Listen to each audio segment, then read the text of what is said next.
Vive Despierto presenta.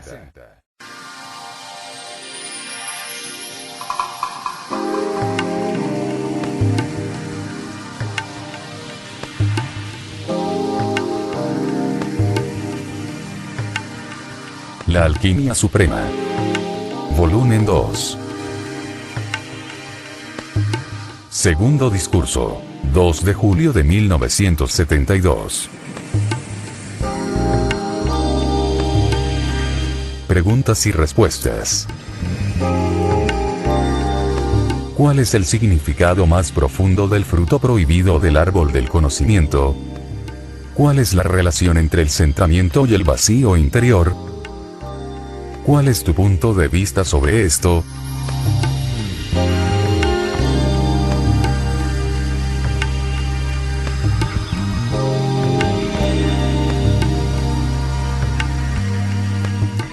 La naturaleza es en sí misma inocente. Pero en el instante en el que el hombre se hace consciente de ella, surgen infinidad de problemas y aquello que es natural e inocente es interpretado. Y cuando es interpretado deja de ser natural e inocente. La naturaleza en sí misma es inocente. Pero cuando la humanidad se da cuenta de ella, comienza a interpretarla y la interpretación misma comienza a producir numerosos conceptos de culpa, de pecado, de moralidad, de inmoralidad. La historia de Adán y Eva dice que cuando comieron del fruto del árbol del conocimiento, por primera vez fueron conscientes de su desnudez y se sintieron avergonzados. Estaban ya desnudos, pero no se habían dado cuenta. La conciencia misma, crea una distancia. En el momento en que eres consciente de algo, empiezas a juzgar. Entonces eres algo diferente de aquello. Por ejemplo, Adán estaba desnudo. Todo el mundo nace desnudo como Adán, pero los niños no se dan cuenta de su desnudez. No la juzgan, ni si es buena ni si es mala. No son conscientes y por tanto no son capaces de juzgar. Cuando Adán se dio cuenta de que estaba desnudo, surgió un estado de opinión sobre si era o no correcto. Todos los animales estaban desnudos a su alrededor, pero ningún animal era consciente de su desnudez. Adán tomó conciencia y con esa conciencia Adán se convirtió en algo único. Ahora, el ir desnudo era comportarse como un animal, y a Adán, desde luego, no le gustaba ser como un animal. A nadie le gusta, aunque todo el mundo lo es. Cuando por primera vez Darwin dijo que el hombre es el resultado de la evolución, una evolución de ciertas especies animales, se encontró con una vehemente oposición porque el hombre siempre había creído que él provenía de Dios, en un escalón algo inferior al de los ángeles. E imaginarse al mono como padre del hombre era ciertamente difícil, casi imposible. Dios había sido desde siempre el padre y de repente, Darwin lo cambió. Dios fue destronado y los monos fueron entronizados. El mono se convirtió en el padre. Incluso Darwin se sintió culpable por ello pues era un hombre religioso. El que los hechos demostrasen que el hombre procedía de la evolución animal, que era parte del mundo animal, que no difería de los animales, resultaba una desgracia. Adán se sintió avergonzado. Esa vergüenza se originaba en el hecho de que ahora podía compararse con los animales. En cierto modo él era distinto ahora porque era consciente. El hombre se cubrió para diferenciarse de los animales. Y desde entonces siempre nos sentimos avergonzados de todo lo que tenga reminiscencias animales. Cuando alguien se comporta como un animal decimos, ¿qué estás haciendo? Eres un animal. Condenamos todo lo que podamos comprobar que se asemeja a la conducta animal.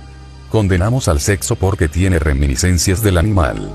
Condenamos lo que sea si guarda relación con los animales.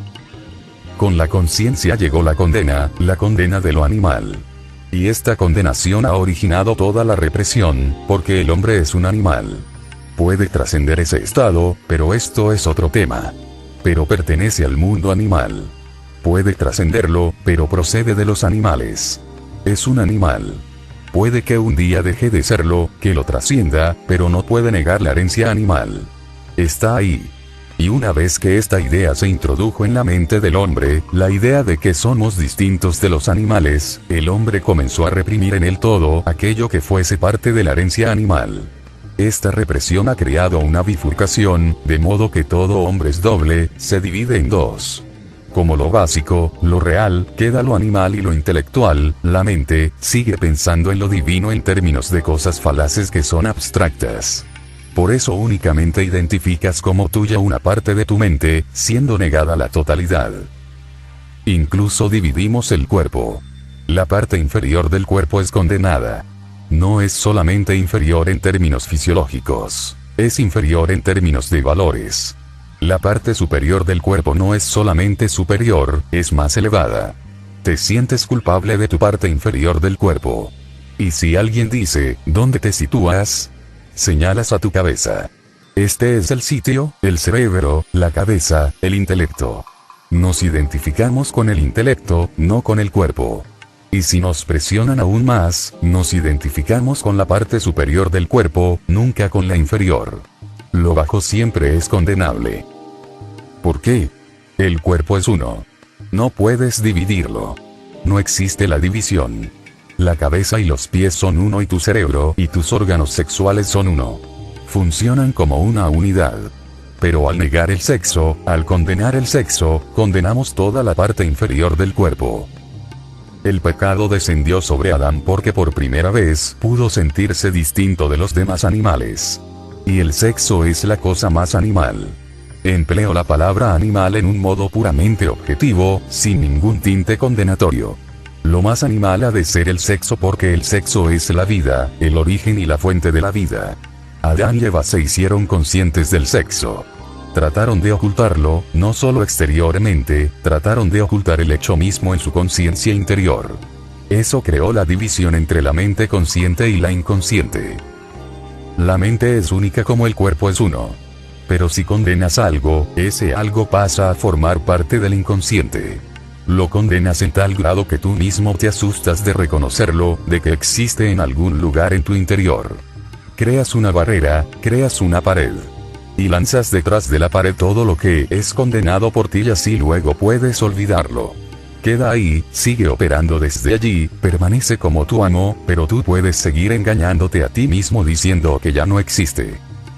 Esa parte condenada de nuestro ser se convierte en el inconsciente. Por eso nunca creemos que nuestro inconsciente es nuestro.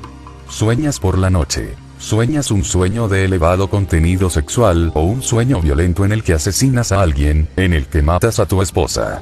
Por la mañana no te sientes culpable. Dices que fue solo un sueño. No es simplemente un sueño. No hay nada que sea simplemente algo. Fue tu sueño, pertenece a tu inconsciente. Por la mañana te identificas con el consciente y por eso dices, fue solo un sueño. No es algo que sea mío. Sencillamente sucedió. Es irrelevante, accidental. Nunca te sientes ligado a él. Pero fue tu sueño y tú lo creaste. Pero fue tu mente y fuiste tú que actuaste. Aún en el sueño, eras tú el que mataba, el que asesinaba, el que violaba. Por causa de este fenómeno de condena de la conciencia, Adán y Eva se asustaron, se avergonzaron de su desnudez. Trataron de esconder sus cuerpos. No solo sus cuerpos, sino que, más tarde, hicieron lo mismo con sus mentes. Todos hacemos lo mismo. Lo que es bueno, lo que es considerado bueno por nuestra sociedad, lo colocas en tu consciente, lo que es malo, lo que es condenado por tu sociedad como malo, lo arrojas al inconsciente. Este se convierte en el basurero. Tiras y tiras cosas en él y ahí se quedan. En lo más hondo de tu ser siguen operando, afectan a cada movimiento tuyo.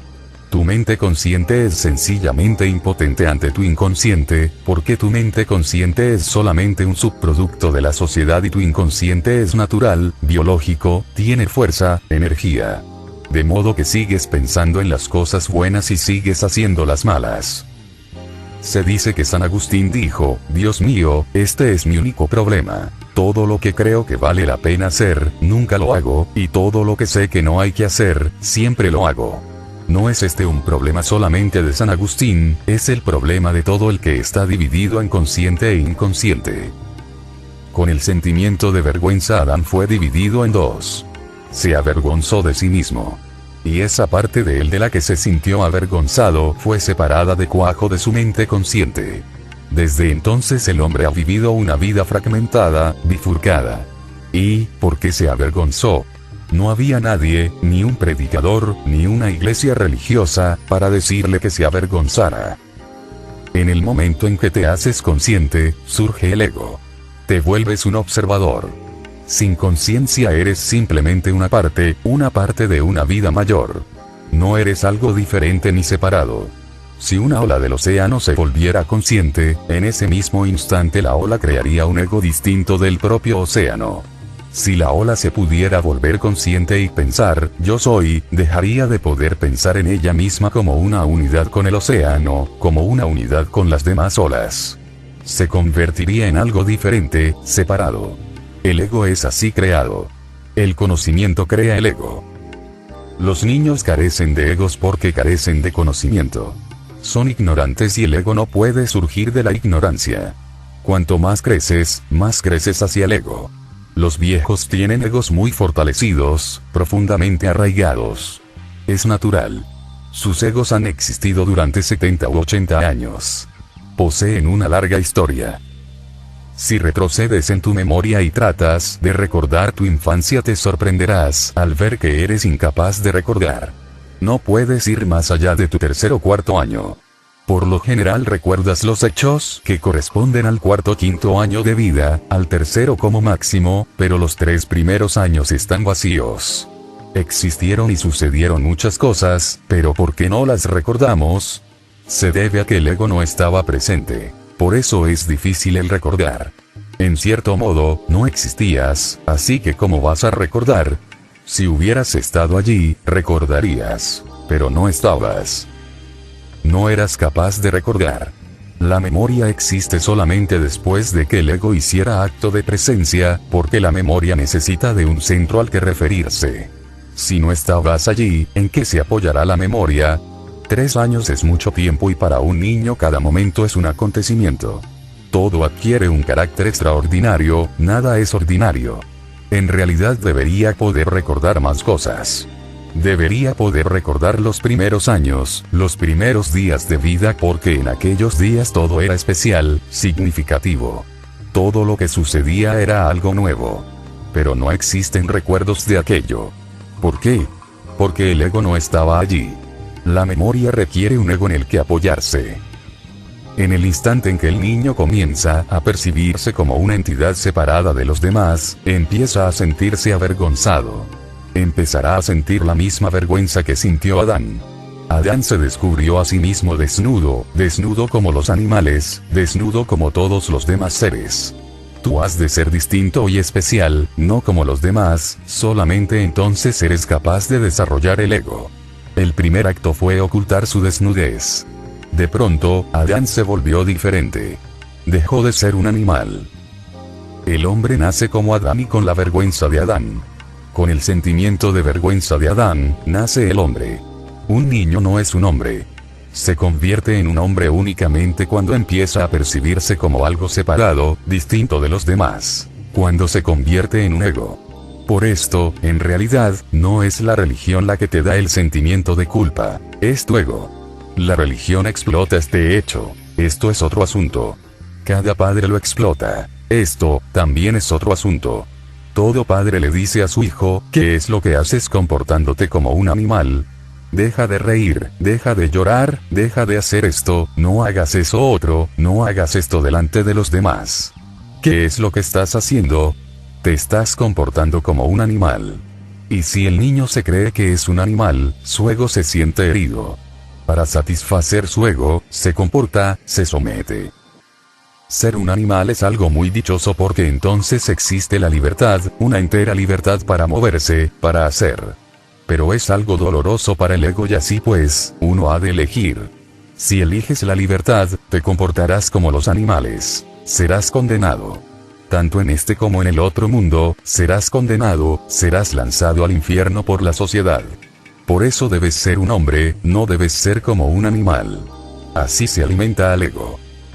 Uno empieza a vivir en torno al ego, entonces uno empieza a actuar de acuerdo a lo que satisface al ego. Pero no puedes negar por completo a la naturaleza. Sigue afectándote. Entonces comienzas a vivir 2 vidas. Una, la vida anterior a Adán. La otra, la vida posterior a Adán. Uno empieza a vivir dos vidas, uno empieza a vivir una vida doble. Se crea una cara para mostrarla a la sociedad. Hay un rostro público y uno privado. Pero tú eres tu rostro privado y todos somos como Adán. Estamos desnudos, somos como animales. Pero no puedes mostrárselo al público. Al público le enseñas tu rostro anterior a Adán, todo pulcro, todo encajando con la norma social. Todo lo que le muestras al otro no es lo real, sino lo que deseas. No es lo que es, sino lo que debería ser. Por eso todo el mundo ha de estar cambiando continuamente de una cara a otra. En cada momento cambias de lo público a lo privado. Esto supone un gran esfuerzo. Disipa mucha energía. Pero no te estoy diciendo que seas como un animal. Ahora ya no puedes serlo. El fruto prohibido no puede ser recuperado. Te lo has comido, se ha convertido en tu sangre y tus huesos. No hay forma de deshacerte de él, no hay forma de devolverlo y acudir a Dios, al Padre y decir, te devuelvo esto, el fruto prohibido del conocimiento. Perdóname. No hay forma de hacerlo. No hay forma de retroceder. Ahora es tu sangre. No podemos volver atrás, solamente podemos ir hacia adelante. No podemos descender por debajo de lo que ya conocemos. Solamente podemos ir más allá de lo que conocemos. Solamente es posible una clase distinta de inocencia, la inocencia de la conciencia total. Hay dos clases de inocencia. Una es inferior al conocimiento, es infantil, preadánica, animal. Por debajo del saber, tú no existes, el ego no existe, el que crea los problemas no existe, existe solamente como parte de la totalidad cósmica. Desconoces que eres una parte, desconoces que existe una totalidad cósmica, no sabes nada. Existes sin saberlo. Desde luego que no existe el sufrimiento, porque el sufrimiento es imposible sin el conocimiento. Uno ha de ser consciente de que se sufre para poder sufrir. ¿Cómo vas a sufrir si no te das cuenta? Te están operando, un cirujano te está operando. Si te mantienes consciente, sufres. Si estás inconsciente, no hay sufrimiento. La pierna puede ser cortada, separada e incluso así no hay sufrimiento porque el sufrimiento no es registrado en ninguna parte, no es conocido por nadie. Tú estás inconsciente. No puedes sufrir estando inconsciente. Puedes sufrir solamente estando consciente. A más conciencia, más sufrimiento. Por eso es que cuanto más crece un hombre en conciencia, más sufre. Los primitivos son incapaces de sufrir tanto como sufres tú, no porque sean mejores, sino porque son ignorantes. Incluso hoy en día, la gente del medio rural no forma parte del mundo moderno y viven de una forma más inocente. No sufren tanto. Debido a este hecho, muchas falacias se les han ocurrido a los pensadores, a los filósofos. Por ejemplo, Rousseau, Tolstoy o Gandhi, creyeron que debido a que la gente de pueblo era más feliz, sería conveniente que el mundo se volviera de nuevo primitivo, que retrocediera a la selva, a los bosques, que regresara a la naturaleza. Pero se equivocan porque el hombre que ha llevado una vida civilizada sufriría viviendo en una aldea. Ningún hombre de pueblo ha sufrido de este modo. Rousseau habla y habla sobre el volver a la naturaleza y sigue viviendo en París. No va al pueblo. Habla sobre la poesía de la vida rural, de su belleza, de su inocencia, pero él mismo nunca participa de ella. Y si participa, sabrá que va a sufrir como ningún aldeano ha sufrido, porque una vez que se alcanza la conciencia, no puedes desprenderte de ella. Forma parte de ti. No es algo de lo que puedas desprenderte, forma parte de ti. ¿Cómo te vas a desprender de ti mismo? Tu conciencia eres tú. Adán se sintió avergonzado, percibió su desnudez. El ego es el motivo. Adán alcanzó un centro. Aunque falso, era un centro. Desde entonces Adán fue distinto del resto del cosmos. Los árboles estaban allí, las estrellas estaban allí, todo estaba allí, pero ahora Adán era una isla de sufrimiento. Ahora su vida era su vida, no una parte de la totalidad cósmica. Y cuando tu vida es tu vida, surge la lucha. Tienes que luchar centímetro a centímetro para sobrevivir, para existir. Los animales no están en conflicto. Aunque ante nosotros o ante Darwin aparenten estar en conflicto, no están en conflicto. A Darwin le parece que están en conflicto, porque seguimos proyectando nuestras ideas. No pueden estar en conflicto. Nos lo parte porque para nosotros todo es un conflicto. Con el ego, todo es un conflicto. Parece que luchan contra la existencia, pero no están luchando por existir. Sencillamente fluyen con la unidad cósmica. Aunque hagan algo, no hay un actor detrás. Es un fenómeno natural. Si un león mata por su comida, no existe el que mata, no hay violencia. Es un fenómeno simple. Hambre en pos de comida. No hay nadie hambriento, sino simplemente hambre. Un mecanismo para encontrar comida, sin violencia. Solamente el hombre es capaz de ser violento porque solamente con el hombre aparece el que actúa. Tú eres capaz de matar sin sentir hambre, pero un león nunca mata si no siente hambre, porque en el león el hambre es la que mata, no el león. Un león nunca matará por placer. No existe algo así como la caza para un león. Esta solamente existe para el hombre. Tú eres capaz de matar por placer, por diversión. Si un león se siente satisfecho, no existe la violencia, no existe la división, ni el juego, ni nada. Es un producto del hambre. El que obra no está presente. La naturaleza existe como un auténtico fluir cósmico. En este fluir Adán se conciencia de sí mismo y se vuelve consciente porque come del fruto prohibido del conocimiento. El conocimiento estaba prohibido. El mandato rezaba, no comerás del fruto del árbol del conocimiento. Adán lo infringió y luego no pudo volver atrás. Y la Biblia dice que todo hombre deberá sufrir por causa de la rebeldía de Adán, porque en cierto modo, todo hombre es de nuevo un Adán. Pero tú no has de sufrir por ello. ¿Cómo vas a tener que sufrir por algo que hizo otro? Pero esta es una historia que se repite cada día. Cada niño ha de ir desde el jardín del Edén hasta la expulsión. Todo niño nace como un Adán, y luego es expulsado. Por eso existe tanta nostalgia en los poetas, en los pintores, en los literatos. En todos aquellos que son capaces de expresarse, existe siempre una cierta nostalgia. Creen que la edad de oro fue la infancia. Todo el mundo opina que esa infancia fue algo grande, utópico, y todos desean volver a ella. Incluso un anciano en su lecho de muerte se acuerda de su infancia con nostalgia, de su belleza, de su felicidad, de su dicha, de las flores, de las mariposas, de los sueños, de su magia. Todo el mundo está en el país de las maravillas cuando es niño, no solamente Alicia, sino todo el mundo.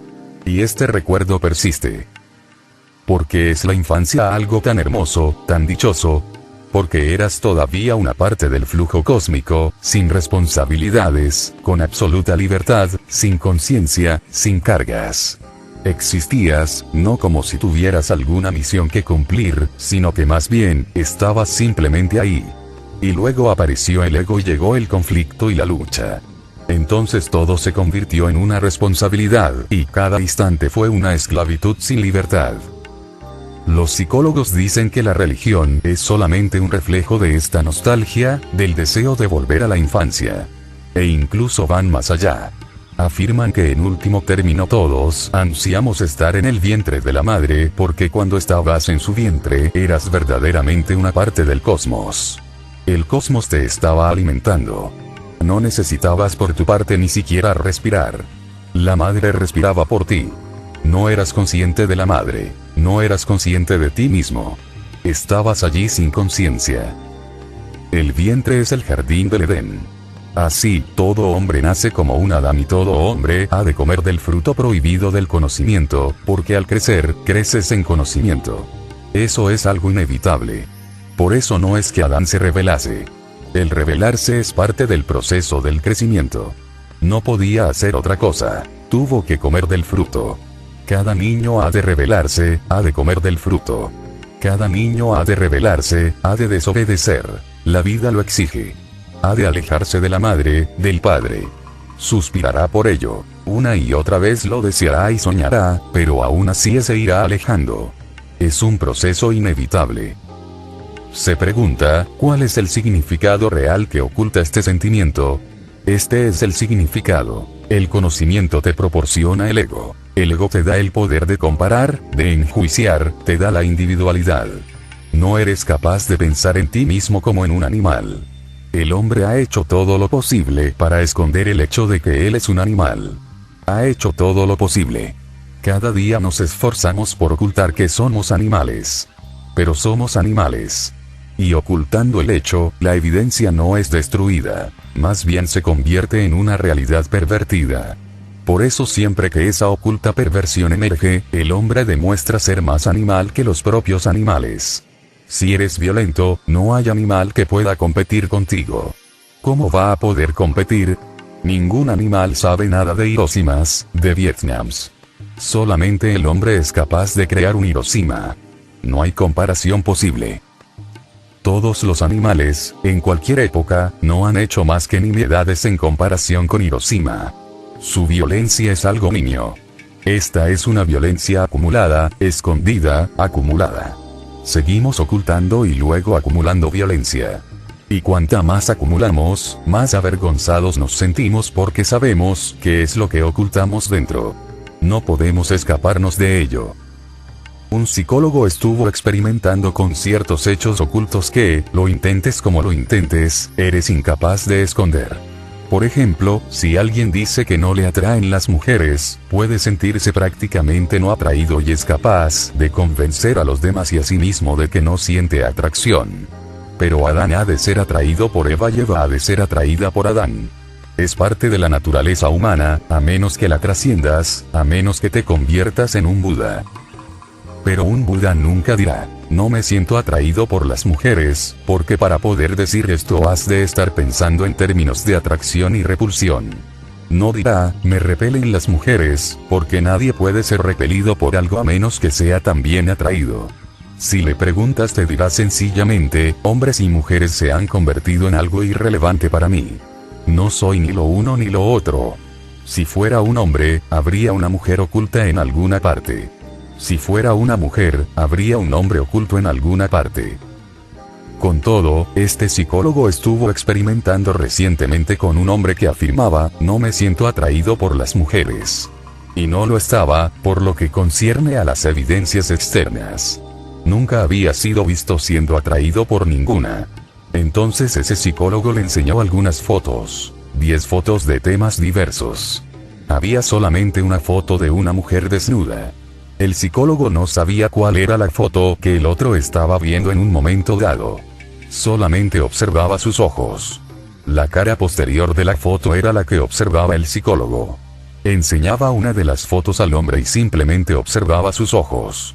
Le dijo, si no eres atraído,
la cumbre de la energía sexual, entonces los 100 años serán la edad del morir. Occidente pronto alcanzará los 100 años como edad media, normal de vida, porque en la actualidad uno de 50 años se comporta como un muchacho. Esto es bueno. Demuestra que la sociedad está viva. Demuestra que la vida se irá alargando.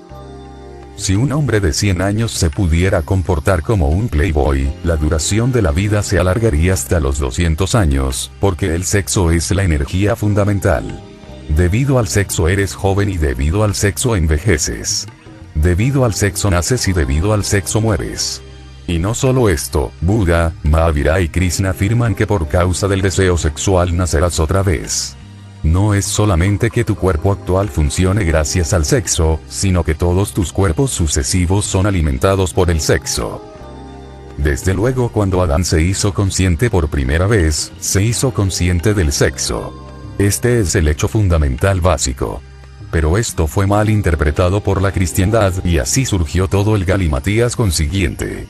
Se dijo que, debido a que Adán se dio cuenta de su sexualidad y se sintió avergonzado, el sexo era malo y que era un pecado, el pecado original. No lo es. Es la luz original. Se sintió avergonzado no porque el sexo fuera malo. Se sintió avergonzado porque vio que el sexo es cosa de animales y pensó yo no soy un animal. Por eso el sexo ha de ser combatido, derrotado y desterrado. En alguna forma uno se ha de despojar del sexo. Esto es una malinterpretación, la interpretación cristiana de la parábola. Debido al combate al sexo, la religión se convirtió en una lucha contra el sexo. Y si la religión se convierte en una lucha contra el sexo, entonces la religión es una lucha en contra de la vida. En verdad, la religión no es una lucha en contra del sexo. Más bien es un esfuerzo por trascenderlo, no por combatirlo. Si estás en su contra, estás en el mismo nivel que el sexo. Entonces nunca podrás trascenderlo. Por eso los místicos y los santos cristianos luchan hasta su muerte en contra del sexo. Luego surge la tentación y a cada instante son tentados. No hay nadie que los tiente. Su propia represión es la creadora de su tentación. Viven en un mundo mental interior torturado en el que están continuamente en lucha con ellos mismos. La religión es para trascender, no para luchar. Y si quieres trascender, has de trascender el sexo. Usa la energía sexual para trascenderlo. Has de ir a la par con ella, no luchar con ella. Has de saber más de ella. Es imposible mantenerse en la ignorancia. Has de conocerla mejor. El conocer es libertad. Si la conoces más y más y más, llega un momento en el que eres totalmente consciente, y entonces el sexo desaparece. En esa conciencia total, la energía es transformada, mutada. Ahora conoces una nueva dimensión de esa misma energía. El sexo es horizontal. Cuando te vuelves totalmente consciente, el sexo se vuelve vertical. Y el movimiento en vertical del sexo es Kundalini. Si el sexo se mueve horizontalmente, te dedicas a reproducir y a reproducir. Si la energía comienza a ascender, a subir en vertical, simplemente te deslizas fuera, sales de la rueda de la existencia. Como dicen los budistas, fuera de la rueda de la vida. Este es un nuevo nacer, no en un nuevo cuerpo sino en una nueva dimensión de la existencia. A esto los budistas lo han denominado nirvana. Puedes llamarlo moksha, liberación, o llámalo como quieras.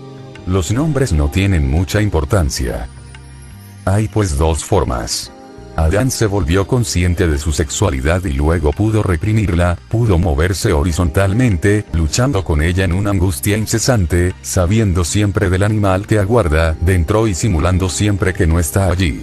Esta es la angustia y uno puede desplazarse horizontalmente durante vidas sin llegar a ninguna parte porque es un círculo repetitivo. Por eso lo llamamos rueda, un círculo que se repite. Pero puedes salirte de la rueda. Este salto no se logra mediante la represión, se logra con más conocimiento. Por esto te digo que si has comido del fruto del árbol prohibido, cómete ahora el árbol entero. Es la única forma. Cómete ahora todo el árbol, no dejes ni una hoja. Haz que desaparezca el árbol. Cómetelo todo. Solamente entonces te liberarás del conocimiento, nunca antes. Y cuando te digo que te comas el árbol entero, quiero decir ahora mismo. Cuando te hayas vuelto consciente, sé totalmente consciente. La conciencia parcial es el problema. Sé o bien totalmente ignorante o totalmente consciente. Ser total es la dicha. Sé totalmente ignorante, entonces estarás en la dicha. No te darás cuenta de ella, pero estarás en la dicha, tal y como cuando estás sumido en un profundo suelo, sin soñar, simplemente dormido sin oscilaciones de la mente, estás en la dicha, pero sin darte cuenta. Por la mañana dices que el sueño de esa noche fue verdaderamente dichoso, pero mientras dormías no te dabas cuenta de ello. Solamente te diste cuenta cuando despertaste, cuando intervino el conocimiento, cuando intervino la conciencia.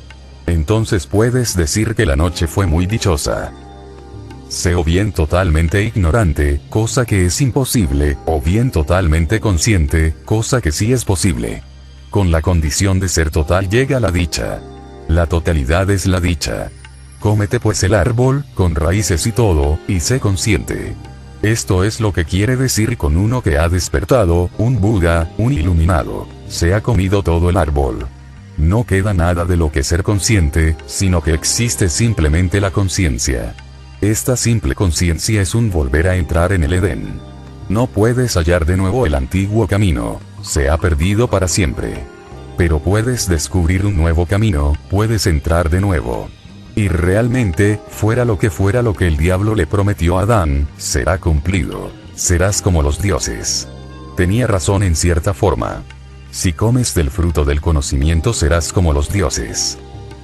No podemos imaginarnos esto en nuestro actual estado mental porque estamos sumergidos en un infierno. Por causa de esta tentación diabólica estamos sumidos en un infierno. Estamos entre dos aguas, siempre divididos, en agonía, angustiados. Parece que el diablo engañó a Adán y nos engañó a nosotros. Esto no es todo, la historia está incompleta. Tú puedes completarla y únicamente entonces podrás juzgar si lo que afirmó el diablo era cierto o no. Cómete todo el árbol y serás como los dioses. Una persona que se ha vuelto totalmente consciente es divina. No es humana. La humanidad es una especie de enfermedad, o sea, una especie de inquietud, una continua inquietud. O bien sé como los animales y entonces estarás sano, o sé como los dioses y estarás también sano. Sano porque estarás inmerso en la totalidad, en el todo. La palabra inglesa holy es adecuada. No significa, en realidad, totalmente puro, sino que realmente significa ser un todo. Y a menos que seas un todo no puedes ser puro. Sé total. Y solo hay dos maneras de ser un todo. Una es según el modo animal. La otra es según el modo de los dioses. Osho, dijiste que esa conciencia creaba un centramiento y una cristalización, pero personalmente siento que esa conciencia me aporta un sentimiento de profundo vacío. Por favor, explica la relación entre centramiento y vacío interior. El hombre tal y como es, carece de centro, de un centro auténtico, real. Posee un centro, digámoslo así, pero el centro es falso. Solamente se imagina que posee un centro. El ego es un falso centro. Sientes que está ahí, pero no lo está. Si tratas de encontrarlo, verás que no existe. Bodhidharma llegó a la China 1100 años después de Buda. Él mismo era un Buda. El emperador Wu acudió a recibir a Bodhidharma. Cuando nadie estuvo presente le preguntó a Bodhidharma, estoy muy confuso. Mi mente nunca está en paz. ¿Qué puedo hacer? Dímelo. Tranquiliza, calma mi mente. Estoy sumido en una profunda lucha, en un conflicto interno constante. Haz algo. Bodhidharma dijo, haré algo. Ven temprano de madrugada, a las 4 en punto, pero recuerda que debes traer tu yo. El emperador pensó, este hombre está loco, no ha entendido lo que ha dicho. Y dijo, desde luego vendré. Vendré con mi yo. Bodhidharma siguió insistiendo, no te olvides. Trae tu yo contigo, si no, ¿a quién voy a tranquilizar? El emperador no pudo dormir en toda la noche. Aquello era muy extraño. Parecía absurdo. ¿Qué quiere decir este hombre? Y empezó a dudar sobre si acudir o no acudir, y tenía que hacerlo a una hora muy temprana, a las 4 en punto de la madrugada. Y Bodhidharma le había dicho que acudiera solo, deja únicamente a tu yo que acuda contigo, a nadie más. de modo que nadie se enteraría de lo que iba a hacer, y aquel hombre parecía un loco. Podría ser hasta peligroso. Pero aún así, se sintió tentado. Este hombre era realmente de una clase distinta de ser. Atraída. Era magnético. Así que el emperador no pudo quedarse en casa y fue. Cuando se estaba acercando, Bodhidharma le dijo, has venido, pero ¿dónde está tu yo? Wu le dijo, me confundes. No he podido dormir en toda la noche. ¿Qué quieres decir con mi yo? Yo estoy aquí. A lo que Bodhidharma dijo, dame tu yo. Lo voy a dejar tranquilo, silencioso, en paz. Cierra tus ojos, descubre dónde está. Dímelo y lo haré desaparecer totalmente y nunca surgirá un problema de nuevo. De modo que el emperador Wu cerró los ojos y se sentó ante Bodhidharma. La mañana estaba en absoluto silencio, podía escuchar sus propios latidos del corazón. Y Bodhidharma estaba allí diciéndole constantemente, ve hacia tu interior y descubre dónde está. Si no eres capaz de hallarlo, ¿qué voy a hacer yo? Y buscó y buscó y buscó durante horas. Luego abrió sus ojos y era un hombre diferente. Le dijo, no lo hallo por ninguna parte. Es todo vacío. No hay un yo. Bodhidharma le dijo, si no hay yo y todo es vacío, ¿te sientes alterado ahora? ¿Hay alguien que esté en desasosiego en tu interior? ¿Dónde está ahora la angustia de la que hablabas? Hablabas tanto de ella y ¿dónde está ahora? Wu dijo, no está en ninguna parte porque la persona ha desaparecido, ¿cómo va a poder subsistir esta intranquilidad sin nadie? Lo he intentado y vuelto a intentar, pero no hay nadie a quien encontrar. En realidad, estaba engañado. Siempre creí que había un yo en mi interior. Trate de descubrirlo y resulta que no está. Hay simplemente un vacío, sunya, una vacuidad, una nada. A lo que Bodhidharma respondió, ve ahora a tu casa y siempre que sientas que has de hacer algo con tu yo, descubre primero dónde se encuentra. Es una falsa entidad. Debido a que nunca nos hemos preocupado en buscarlo, parece que existe. Debido a que nunca nos hemos interiorizado, continuamos hablando sobre el yo. No está aquí. Lo primero que hay que entender es que si meditas, si te vuelves silencioso, sentirás un vacío, porque serás incapaz de descubrir el ego. El ego constituía el mobiliario. Ahora el mobiliario ha desaparecido. Eres simplemente una habitación vacía. Más bien, una ausencia de habitación. Incluso las paredes han desaparecido. Formaban parte del ego. Toda la estructura ha desaparecido, por eso descubres un vacío. Este es el primer paso, cuando el ego desaparece. Es una falsa entidad. No existe. Solo aparenta existir y sigues creyendo que está allí. Está en tu pensar, no en tu ser. Pertenece a tu mente, no a tu existencia. Debido a que crees que existe, existe. Cuando tratas de encontrarlo, no lo encuentras. Entonces percibes el vacío, la nada. Permanece ahora en este vacío, persiste en esta vacuidad. La mente es muy astuta. Puede engañarte. Si empiezas a observar esto, este vacío, si empiezas a pensar, lo llenarás de nuevo. Incluso si dices, es un vacío, te has salido de él, estás ya fuera de él. El vacío ha desaparecido, tú has entrado. Permanece en el vacío, permanece vacío. No pienses. Es muy difícil, asusta mucho. Uno se marea. Es un abismo infinito. Caes y no hay un fondo. Uno se queda aturdido y empieza a pensar. En el instante en que piensas, tienes de nuevo los pies en la tierra. Dejas de estar en el vacío. Si puedes quedarte en el vacío, sin escapar de él mediante el pensar, de repente el vacío desaparecerá, tal y como el ego ha desaparecido, porque, en realidad, parece un vacío debido al ego. El ego era aquello que lo estaba llenando. Era el mobiliario, y no había tal vacío. Ahora el ego ha desaparecido, por eso percibes un vacío. Este sentimiento de vacuidad se debe a algo que había siempre allí que ahora ha desaparecido. Si me ves en esta silla y de repente dejas de verme en esta silla, la silla parecerá vacía, no debido a que la silla esté vacía, sino sencillamente porque había alguien sentado en ella y ahora ya no está. Ves el vacío, no la silla. Ves el vacío porque la ausencia de algo aparece como vacío. Aún no te estás fijando en la propia silla. Veías a una persona allí. Ahora ves la ausencia de esa persona. Pero no ves la silla. Por eso cuando desaparece el ego, percibes el vacío. Es solamente el comienzo, porque este vacío es solamente la parte negativa del ego, el otro aspecto.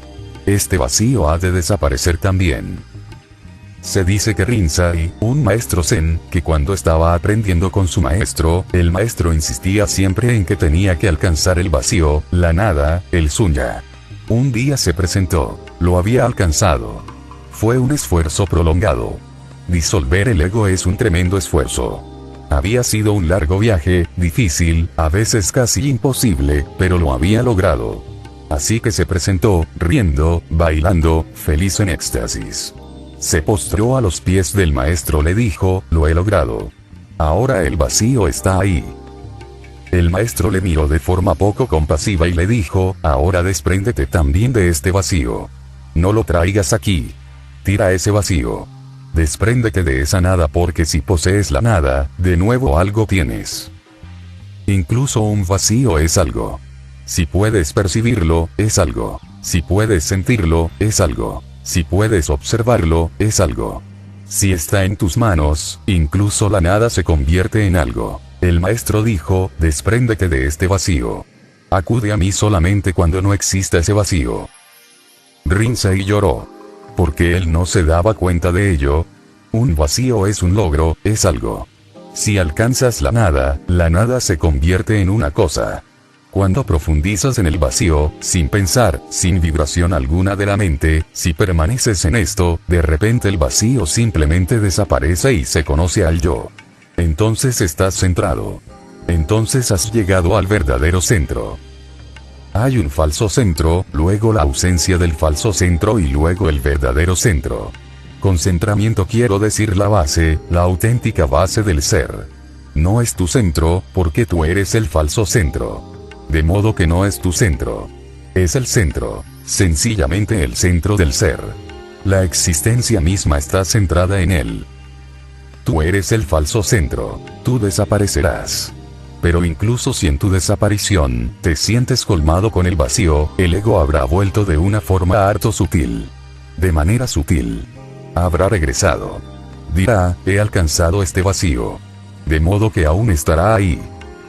No le permitas que vuelva. Permanece en el vacío. No hagas nada con el vacío, ni tan solo pienses en él, ni tan solo sientas nada sobre él. El vacío está ahí. Quédate en calma, déjalo allí. Desaparecerá. Es simplemente una parte negativa. Lo real ha desaparecido. Es solo una sombra. No persigas la sombra, no te agarres a la sombra, porque la sombra puede subsistir solamente si lo real está cercano. Solamente entonces puede existir la sombra. Por último el vacío desaparece, entonces surge el centramiento. Entonces por vez primera tú no existes y tú eres, no como tú, sino como puro ser, o mejor, como el todo. Y esto ha de ser tenido muy en cuenta. No se trata de tu centro, es el centro de todo. Olvídate del falso centro. Interiorízate y búscalo. Se disolverá. Nunca se encuentra. No existe, por eso no puedes encontrarlo. Entonces te enfrentas a algo todavía más arduo. Te encuentras con el vacío. Es muy silencioso. Comparado con el mundo del ego, es muy silencioso. Estás en una gran paz. Pero no te sientas satisfecho con ella. Es falsa porque es parte del ego. Y si te sientes satisfecho, el ego volverá, represará. Aún quedaba allí una parte de él. Esa parte lo traerá de nuevo de vuelta, todo entero. Permanece en el vacío, sin pensamientos. Eso es como el morir. Uno muere ante sus propios ojos. Todo se disuelve en un gran abismo. Y pronto tú desaparecerás y solo quedará el abismo. Ni tan solo aquel que conoce el abismo, ni tan solo el que ve el abismo, sino solo el abismo. Entonces estás centrado en el centro cósmico. No es tu centro. Por primera vez, tú eres. Ahora el lenguaje adquiere un significado distinto. Tú no existes y tú eres. Aquí el sí y el no pierden su tradicional diferencia, su significado primario. No existes como tú. Ahora existes como lo divino, como el cosmos mismo. Este es el centramiento existencial, el centramiento en la existencia. Suficiente por hoy. Video creado por Vive Despierto.